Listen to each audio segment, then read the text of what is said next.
बिस्मिल्लाहिर्रहमानिर्रहीम। अस्सलाम वालेकुम। कैसे हैं सब दोस्त? उम्मीद करता हूँ ठीक ठाक होंगे, खैरियत से होंगे।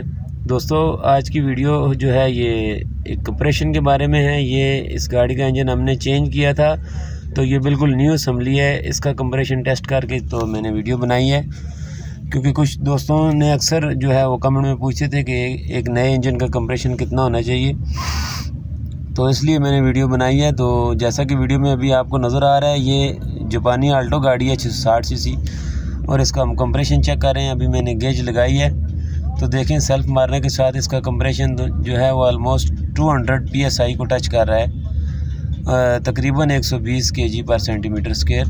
तो एक अच्छे इंजन का, जो कि एक मज़बूत इंजन, नया इंजन होता है, उसका कंप्रेशन 120 kg/cm² या 200 PSI होना चाहिए, जैसा कि आपको वीडियो में नज़र आ रहा है।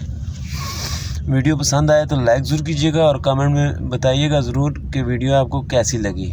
दुआ में याद रखिएगा। अल्लाह हाफिज़, फ़ी अमानिल्लाह।